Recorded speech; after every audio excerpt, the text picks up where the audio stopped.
Muy buenas a todos. Vamos a resolver en esta oportunidad un nuevo ejercicio sobre la electroestática utilizando la ley de Coulomb.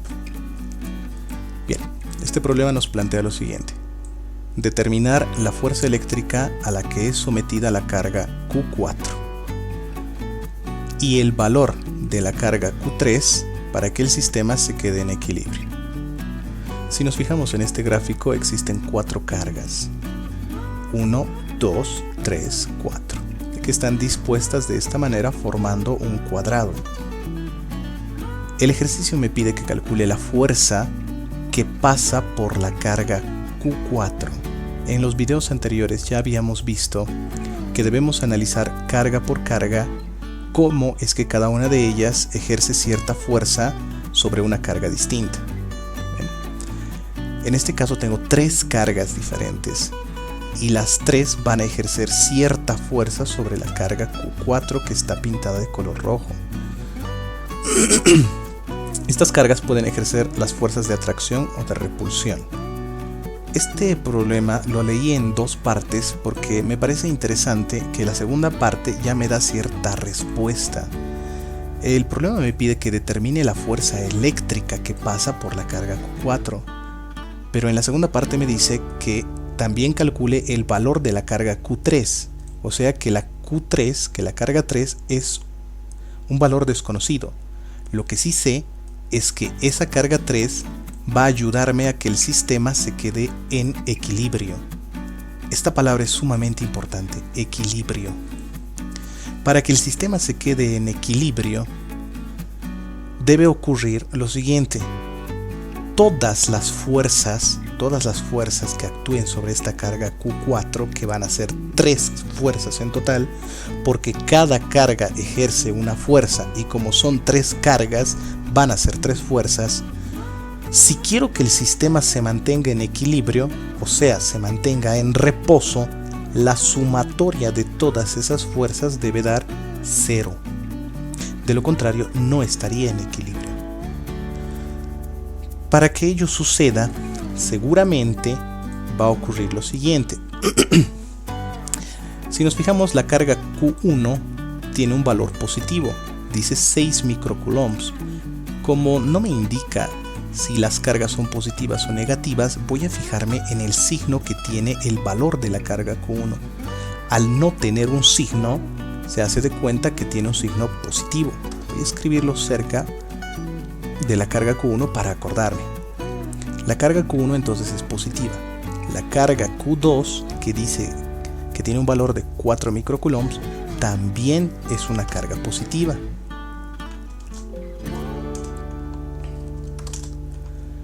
Y la carga Q3, por lo pronto, tiene un signo desconocido. No sé si es positivo o negativo, pero yo ya puedo ir pensando en que va a ser de valor negativo. ¿Por qué va a ser de valor negativo? La carga Q4 dice que tiene un valor de 8 microcoulombs. Eso significa que también es positivo. Ahora, si nos fijamos bien, estas 3 cargas son positivas. ¿Sí? La carga Q1 es positiva y la Q2 también es positiva. Como la carga 4 también es positiva, entre estas cargas existe una fuerza de repulsión. Eso significa que la carga 1 va a repeler a la carga 4 y la carga 2 también va a repeler a la carga 4. Voy a ayudarme dibujando las fuerzas y la dirección que van a tomar esas fuerzas. Si la carga 1 repele a la carga 4, la fuerza de repulsión empujará a la carga 4 en esta dirección. La va a empujar hacia abajo. Si la carga Q2 también es positiva, también produce una fuerza de repulsión. O sea que también va a empujar a la carga 4. La va a repeler y la va a empujar en esta dirección. Bien. Ahora bien, si ambas cargas la rechazan, la repelen, significa que esta carga Q4 tendría que moverse ¿hacia dónde se dirigirá la carga Q4? ¿Hacia dónde la van a rechazar? Pues probablemente termine moviéndose en esta dirección. ¿Sí? Y esta nueva fuerza resulta ser la fuerza resultante de estas dos fuerzas. Ahora, para poder recordar estas fuerzas les voy a poner un nombre. Como la carga Q1 es la que produce esta fuerza sobre la carga Q4, a esta fuerza la voy a llamar fuerza número 1.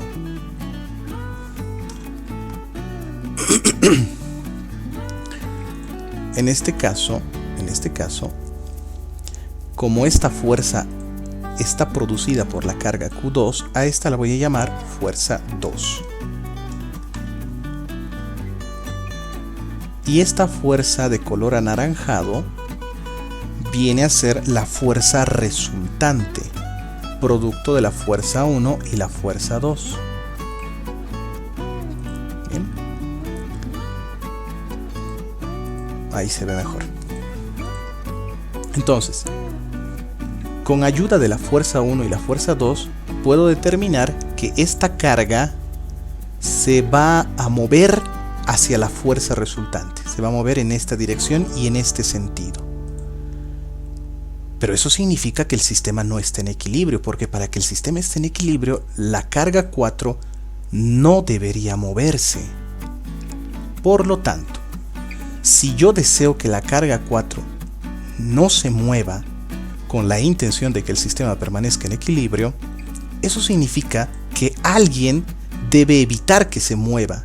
Para evitar que se mueva, debe existir una fuerza que la jale hacia arriba, o bueno, hacia 45 grados, hacia donde se encuentra en este momento el mouse. Bien, debe existir una fuerza igual que la fuerza resultante. Debe tener la misma magnitud que la fuerza resultante. Y esta nueva fuerza es la que va a impedir que se mueva la carga Q4. Esta fuerza va a sostenerla. Son como 4 personas. 2 de ellas la empujan y una la estira para que no se mueva. De esa manera el sistema se mantiene en equilibrio. Pero ¿quién es el causante de esta nueva fuerza? ¿Quién produce esta nueva fuerza? Pues ese causante será la carga 3. ¿Qué es lo que debe hacer la carga 3 para que la carga 4 intente moverse hacia ella? Esta fuerza, al dirigirse hacia la carga 3, es una fuerza de atracción. Esta carga 3 debe atraer a la carga 4. Y para poder atraerla, debe tener un signo diferente de la carga 4. Si la carga 4 es positiva, eso significa que la carga 3 será negativa. Porque de esa manera producirá una fuerza de atracción sobre la carga 4. Y la carga 4, al verse atraída hacia la carga 3, se mantendrá en equilibrio. Tampoco va a moverse hacia arriba porque hay 2 cargas que le impiden moverse hacia arriba. Bien, ahora, solamente viendo este gráfico, yo puedo determinar lo siguiente. La carga Q1 y la carga 2 que producen la fuerza 1 y la fuerza 2 la empujan a la carga 4. Y esta carga 4 es empujada con una fuerza resultante. Para que la sumatoria de las fuerzas sea 0, la fuerza resultante y la fuerza verde que está aquí, a la que voy a llamar F3, estas dos fuerzas, la fuerza 3 y la fuerza resultante, deben dar 0. Es decir, deben anularse. Voy a escribirlo por aquí.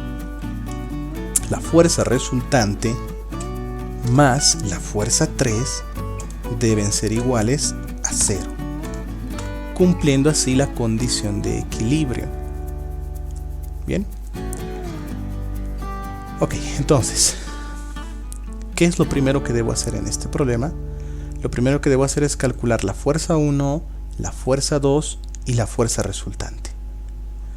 Para ello voy a escribir los datos de cada una de esas fuerzas. Voy a hacerlo por partes para que se pueda entender mejor. Datos para F1. ¿Qué datos necesitamos para calcular la fuerza 1? La fuerza 1 y la fuerza 2 la vamos a calcular con esta fórmula, que es la ley de Coulomb, la segunda ley de Coulomb, la ley cuantitativa de Coulomb.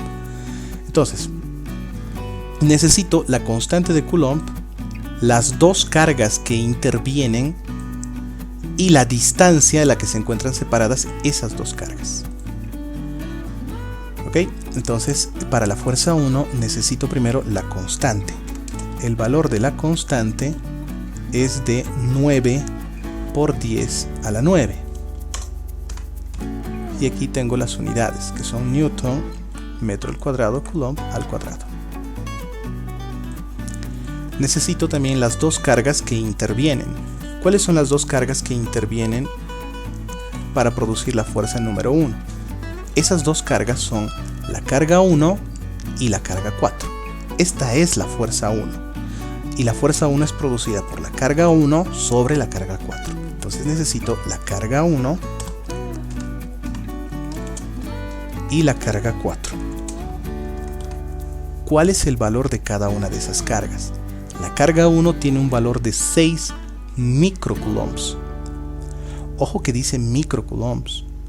Yo no voy a trabajar con los microcoulombs porque la constante de Coulomb está trabajando únicamente con coulombs. Como está trabajando únicamente con coulombs, debo convertir estos microcoulombs a coulombs. Esa conversión es muy sencilla porque el prefijo micro puede representarse con un número. Voy a escribir simplemente 6 y en vez de escribir la palabra micro, voy a escribir directamente por 10 a la menos 6, porque el prefijo micro tiene un valor de 10 a la menos 6. ¿Qué cosas? Pues me quedan coulombs, ya que la palabra micro ha desaparecido. Lo mismo hago con la carga 4. La carga 4 tiene un valor de 8 microcoulombs. Para desaparecer la palabra micro antes de coulombs, lo reemplazo simplemente con 10 a la menos 6 coulombs. ¿Listo? Ahora necesito la distancia. Ya tengo la constante, las dos cargas, y ahora necesito la distancia. ¿Cuánto es la distancia de separación entre la carga 1 y la carga 2? Perdón, y la carga 4. La distancia de separación entre la carga 1 y la carga 4 es L, es decir, uno de los lados del cuadrado. ¿Y cuánto vale L? L vale 30 centímetros. Tampoco voy a trabajar con centímetros por lo mismo. La constante tiene unidades en metros. Yo no puedo mezclar centímetros con metros. O de lo contrario no podríamos simplificar las unidades para que nos quedara simplemente newtons. Entonces estos 30 centímetros también los voy a convertir a metros. 30 centímetros tiene un valor de 0,3 metros. Fíjense que yo escribí 0,3, pero bueno, Excel lo convirtió directamente en un número en notación científica como 3 por 10 a la menos 1, que es lo mismo que 0,3. Bien, esos son los datos para la fuerza número 1. ¿Cuáles son los datos para la fuerza número 2? Los datos para la fuerza número 2 también serán la constante de Coulomb, las cargas que intervienen en la fuerza número 2. Si esta es la fuerza número 2, las cargas que producen esta fuerza son la carga 2 y la carga 4. Entonces yo anotaré aquí carga 2 y carga 4. Bien, la constante de Coulomb ya es un valor conocido. Y es 9 por 10 a la 9 newtons metros al cuadrado por Coulomb al cuadrado. El valor de la carga 2 es de 4 microcoulombs. Anotamos entonces 4 por 10 a la menos 6 coulombs. y nuevamente me pide la carga 4, que ya vimos que tiene un valor de 8 por 10 a la menos 6 coulombs. Por último, la distancia de separación entre ambas cargas. ¿Cuánto es la distancia que separa a la carga 4 de la carga 2? Esa distancia también es L, porque es uno de los lados del cuadrado. Esa distancia son 30 centímetros. Nuevamente trabajo con 0,3 metros. Y eso es todo. Puedo anotar aquí también los valores o los datos que tengo para calcular la fuerza número 3. Sin embargo, va a faltarme un dato que es precisamente la carga 3, pero ya los voy a ir anotando. Para calcular la fuerza número 3, que es esta fuerza verde, necesito los siguientes datos.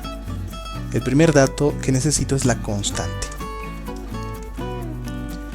Necesito las dos cargas que intervienen para producir esta fuerza 3. Esas dos cargas son la carga 3 y la carga 4. Entonces anoto carga 3 y carga 4. Por último, voy a necesitar la distancia de separación entre ambas cargas. La constante sigue teniendo el mismo valor. Por algo se llama constante. 9 por 10 a la 9 newtons por metro al cuadrado, coulomb al cuadrado. La carga 3 tiene un valor desconocido. Todavía no conozco el valor de esta carga, así que voy a poner un signo de interrogación. La carga 4 tiene un valor de 8 microcoulombs, que son 8 por 10 a la menos 6 coulombs. Y por último, la distancia. ¿Cuánto es la distancia de separación entre la carga 3 y la carga 4? Voy a detenerme un momento aquí, porque si yo escribo como en los anteriores datos para las fuerzas 30 centímetros o 0,3 metros, estaría cometiendo un error, ya que la distancia de separación entre la carga 4 y la carga 3 no es de 30 centímetros.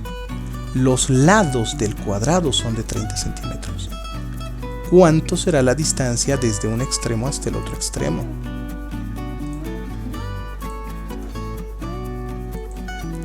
Voy a dibujar esa distancia de separación. Bien. ¿Cuánto será la distancia de separación entre estas dos cargas? Para que se pueda entender mejor, voy a mover unos instantes esta fuerza a otro lado, simplemente para que se vea bien esa distancia. Si esta distancia de este lado del cuadrado es L y esta otra distancia también es L, ¿cuánto vale el centro? ¿Cuánto vale la mitad? Pues no lo conozco, pero es muy fácil conocerlo. Porque si nos fijamos, la mitad de un cuadrado es un triángulo. Y es un triángulo rectángulo. Significa que en esta parte se produce un ángulo de 90 grados.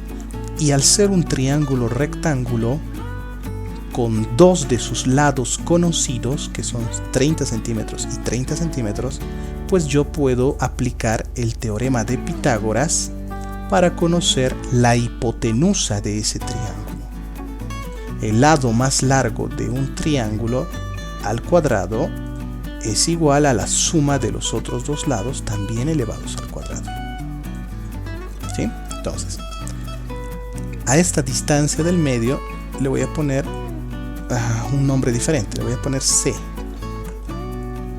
C minúscula, para relacionarlo con el teorema de Pitágoras. Yo necesito encontrar el valor de C. Aquí está la fórmula del teorema de Pitágoras. Entonces C tendrá un valor. Vamos a ver en este momento cuánto vale C.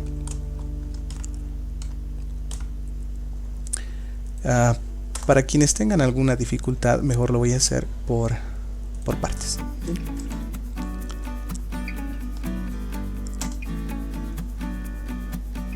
Ok. Si aquí tenemos c al cuadrado igual a a al cuadrado más b cuadrado, primero voy a determinar que necesito encontrar c, que es este lado del triángulo, bueno, la mitad del cuadrado, que vale c. Es un poco más sencillo hacerlo en el cuaderno, pero vamos a intentar hacerlo lo mejor que podamos.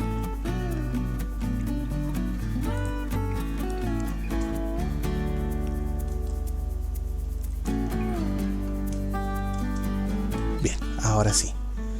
Entonces, lo único que voy a hacer es escribir c al cuadrado igual a al cuadrado más b al cuadrado. En este caso, a y b representan los lados del triángulo, y los lados del triángulo conocidos son L y L. Este lado es L y este lado también es L. Por lo tanto, yo voy a escribir aquí L al cuadrado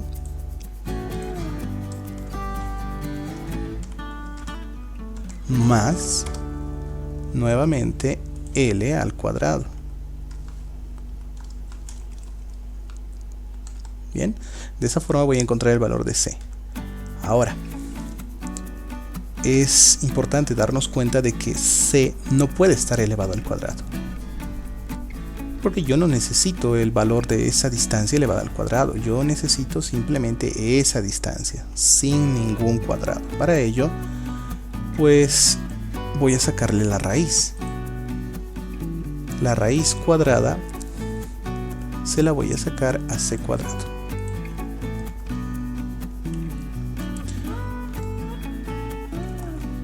Y si le saco la raíz cuadrada a ese lado, también se lo tengo que sacar al otro lado de la ecuación.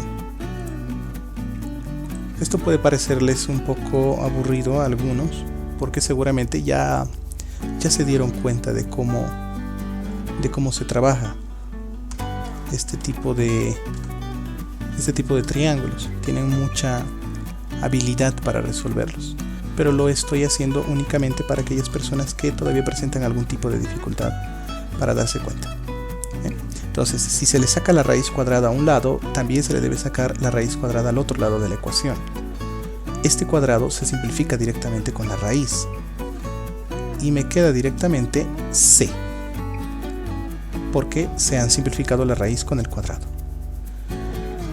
Y ahora voy a tener lo siguiente: dentro de una raíz tendré el valor de L, que son 30 centímetros, o mejor lo pongo directamente como 0,3. 30 centímetros, que tienen un valor de 0,3 metros elevados al cuadrado, más el otro lado, que también es L, que por supuesto tendrá también un valor de 0,3 elevado al cuadrado. Y eso es todo. ¿Cuánto será el valor de c? El valor de c lo voy a calcular directamente acá.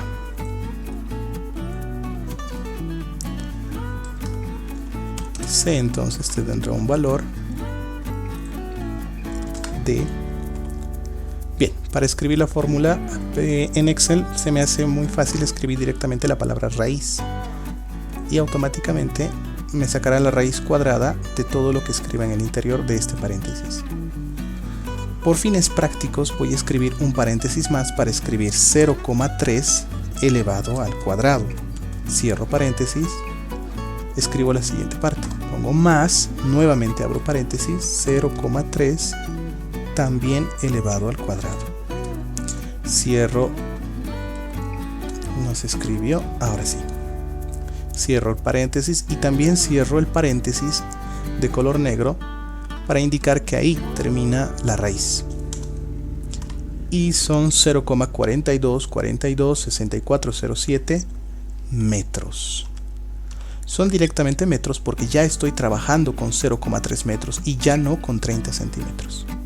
Por lo tanto, la distancia que separa a la carga 3 de la carga 4 es de 0.426407 metros. Puedo escribirlo así, número por número, o podría indicarle directamente a esta celda que quiero que sea igual que esta celda de aquí. Entonces son metros. Ok, eso es lo que necesitaba para la fuerza número 3. Ahora voy a regresar a su posición original, a la fuerza 3, para no olvidarnos dónde estaba. Bien. Y esta era la fuerza número 3.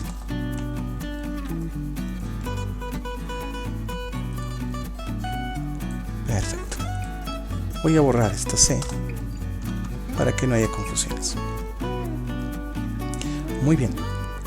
Entonces, como ya tengo los datos necesarios para la fuerza 1, la fuerza 2 y ya tengo la mayoría de los datos para la fuerza 3, me va a faltar uno más.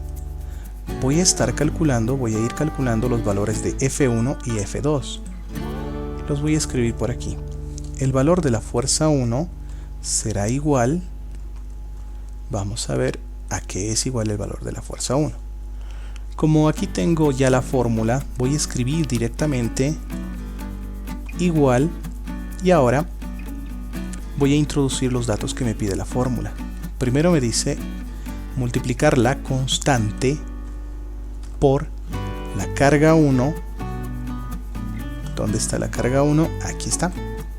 La primera carga que interviene, por la carga número 2, que no es esta carga número 2 que puse aquí, sino la otra carga que interviene en la producción de esa fuerza, que viene a ser la carga 4. Y todo está dividido entre la distancia al cuadrado. Para escribir esta distancia al cuadrado, por fines prácticos, voy a utilizar un paréntesis. La distancia es de 0,3 metros elevado al cuadrado. Este paréntesis lo uso porque, al igual que muchas veces la calculadora podría confundirse, bueno, si lo escribo sin paréntesis, la aplicación de Excel podría primero multiplicar estos tres números, dividirlos entre 10 y luego sacar el resultado y recién elevarlo al cuadrado. Y eso no es lo que quiero. Lo que quiero es que multiplique los tres números de arriba, que luego eleve la distancia al cuadrado y recién lo divida entre el resultado de esa distancia al cuadrado. Por eso utilizo los paréntesis. Y ese es el valor de la fuerza número 1, 4,8 newtons. Aquí dice por 10 a la 00, eso es simplemente 4,8.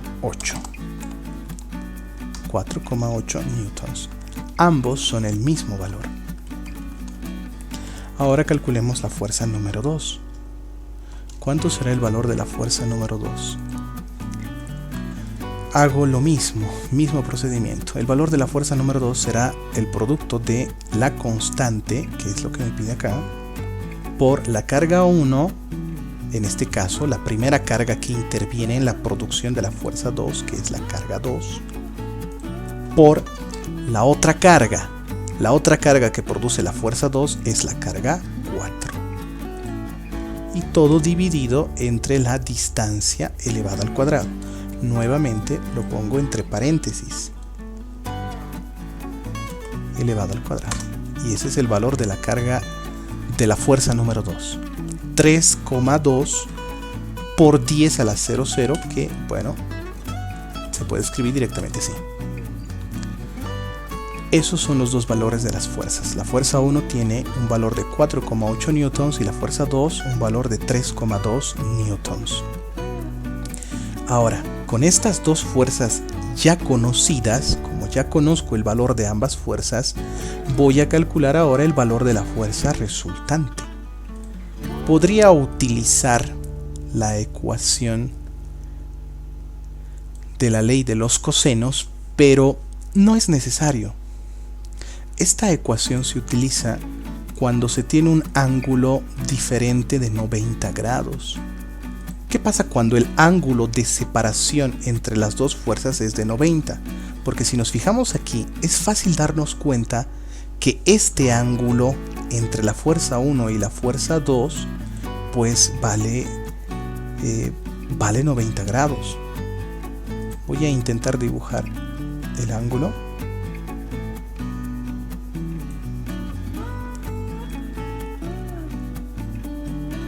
Eso es.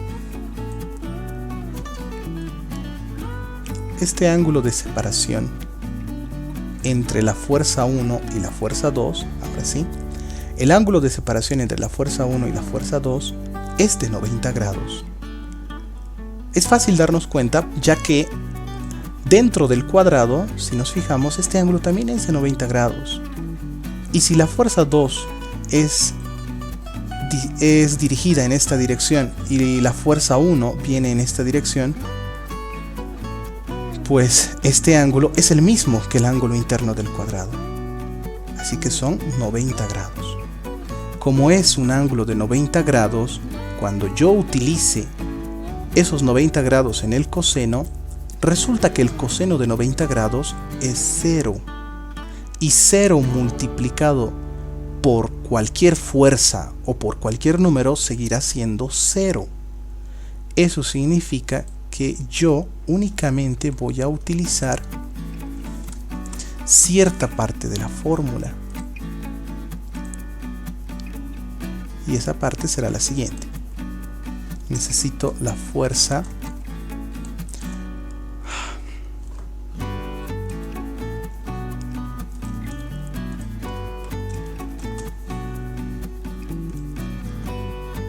ahora sí.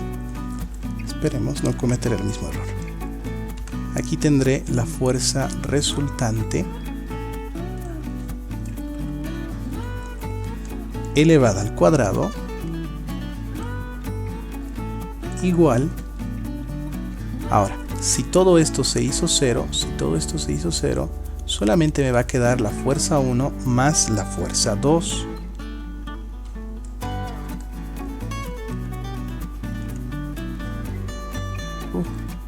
Me salió súper pequeño. Bueno, lo vamos a escribir. La fuerza 1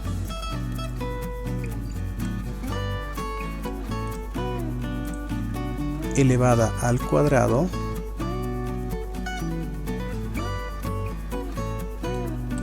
este número está muy abajo, mejor lo escribo así. Aquí está el cuadrado y aquí vendrá la fuerza número 1.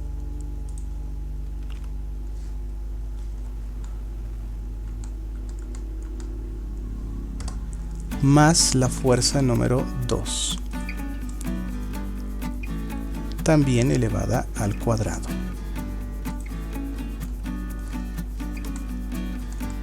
Y ya no escribo nada más, porque desde esta parte todo esto se multiplica por el coseno de 90. Por lo tanto, como el coseno de 90 es 0, todo esto se hace 0. Y me queda únicamente la fuerza resultante al cuadrado igual a la fuerza 1 al cuadrado más la fuerza 2 al cuadrado.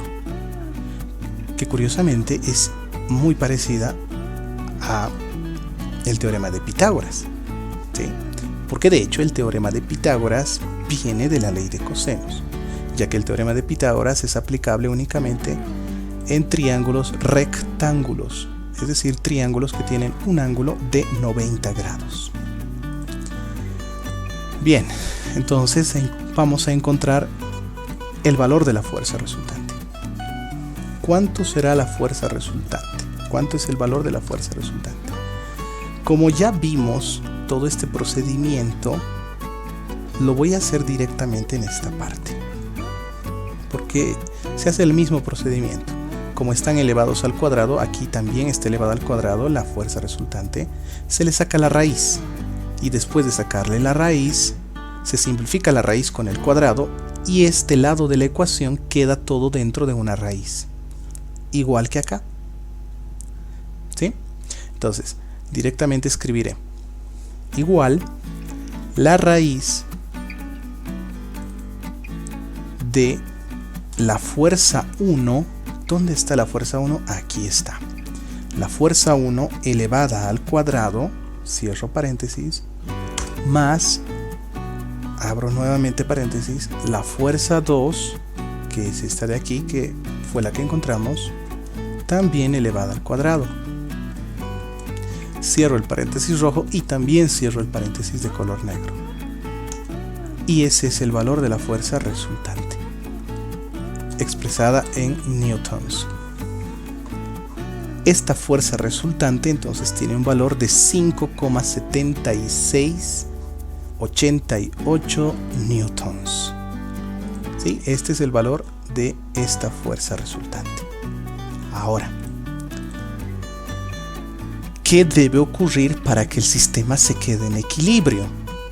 Pues lo que debe ocurrir es, si esta fuerza R está estirando hacia este lado, a la carga 4 con una fuerza de 5,76 newtons, pues la fuerza 3 debe ser idéntica pero con sentido diferente, con tal de que la carga 4 no se mueva.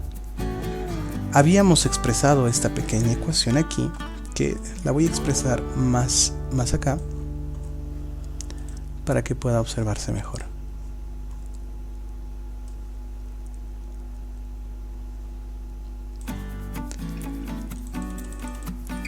Muy bien, entonces, si nosotros recordamos un poco de estática, del tema de estática, debe ocurrir que para que un cuerpo se mantenga en equilibrio, pues la sumatoria de las fuerzas, la sumatoria de todas las fuerzas debe ser igual a 0. Esa es la condición del equilibrio, para que un sistema se mantenga en equilibrio o reposo. Ahora bien, si la sumatoria de todas las fuerzas debe dar 0, entonces yo me pregunto, ¿qué fuerzas actúan sobre la carga 4? Sobre esta línea actúan la fuerza resultante más la fuerza número 3. Lo voy a poner como subíndice para que no pensemos que es un número por el que hay que multiplicar. La fuerza resultante más la fuerza 3 debe ser igual a 0. Bien, ahora, yo ya conozco el valor de la fuerza resultante. El valor de la fuerza resultante es de 5,7688 newtons y tiene más decimales. Entonces, ya este es un número conocido al que no es necesario que le haga mucho más. Sin embargo, yo no conozco aún el valor de la fuerza 3.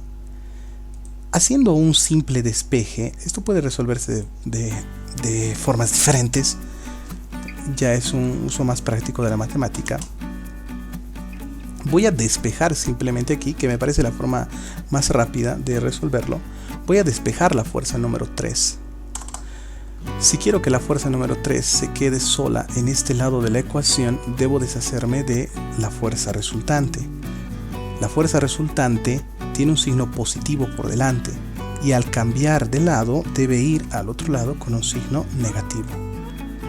Entonces la fuerza 3 es igual a la fuerza resultante, pero con signo diferente.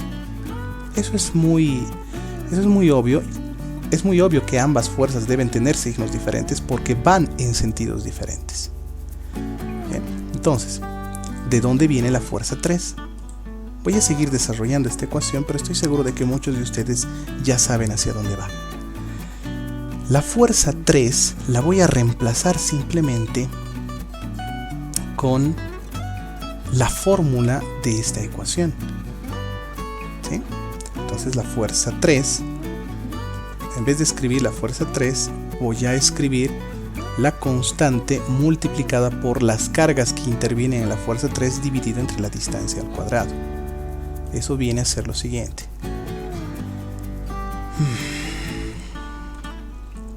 Aquí tengo a la constante multiplicado por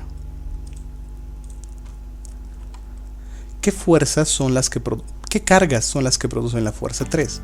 Las cargas que producen esta fuerza 3 son la carga 3 y la carga 4. Entonces yo escribiré aquí carga número 3 multiplicado por la carga número 4.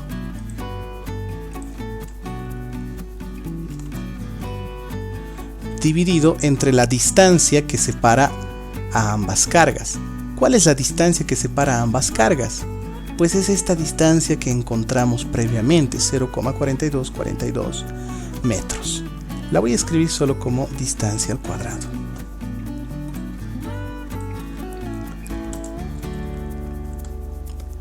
Bien, todo eso es el valor o es la fórmula con la que se encuentra el valor de la fuerza 3. Y todo eso es igual a menos la fuerza resultante. Bien, entonces de aquí ya puedo despejar la carga número 3, que es lo que me pide también el problema. Me pide que calcule el valor de la carga 3. Esto es ya una ecuación que hay que despejar. Para que la carga 3 se quede sola en el lado izquierdo de la ecuación, pues voy a enviar todo al otro lado. En el otro lado teníamos la fuerza resultante. Bueno, voy a escribir una fracción para que me resulte más sencillo. O tal vez a ustedes no les resulte tan sencillo. Tenía al lado derecho de la ecuación la fuerza resultante negativa. Ahora, si nos fijamos, a la carga 3 la está dividiendo la distancia al cuadrado. Esa distancia, como está abajo en el denominador, pues al cambiar de lado de ecuación se va como un numerador. De forma muy fácil, la forma más fácil de decirlo es, si estaba dividiendo, se va al otro lado a multiplicar. Bien.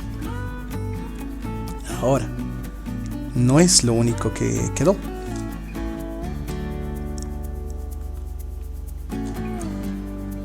¿Qué pasa con los otros valores, como la constante y la carga 4? Esto no salió como yo esperaba, así que nuevamente la distancia al cuadrado que estaba dividiendo viene ahora a multiplicar. Estaba como denominador, ahora viene como un numerador. Y por otra parte, la constante está multiplicando a la carga 3. Por lo tanto, al otro lado pasa a dividir. Y lo mismo pasa con la carga 4. La carga 4, que es un numerador, debe pasar al otro lado como un denominador.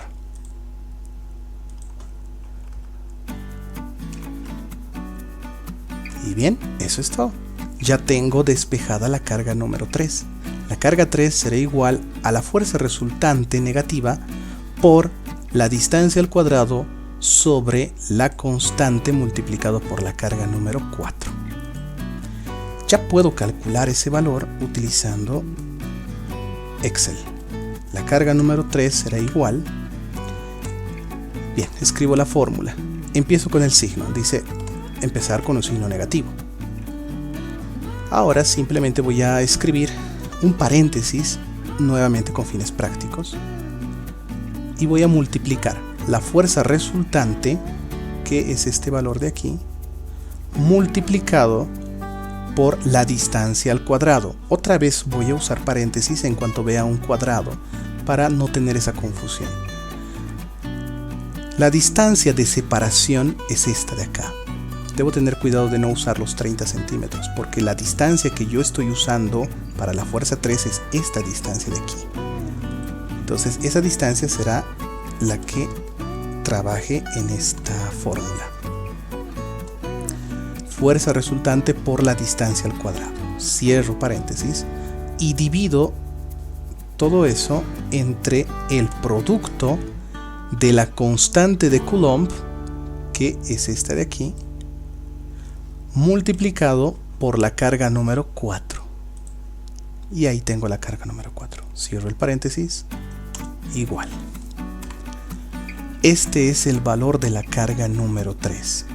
Menos 1,44 por 10 a la menos 5 coulombs. Aquí en esta parte, entonces ya conozco el valor de la carga número 3. Para que no haya confusión, lo voy a escribir en esta celda de al lado. Aquí está el valor de esta carga, que fue la que encontramos, y está expresada en coulombs. Bien, lo voy a denotar con otro color para saber que ese es el resultado de la carga número 3. Ahora bien, nosotros en un principio habíamos dicho que si estas dos cargas son positivas, por ser positiva también la carga 4, producen una fuerza de repulsión, es decir, la empujan.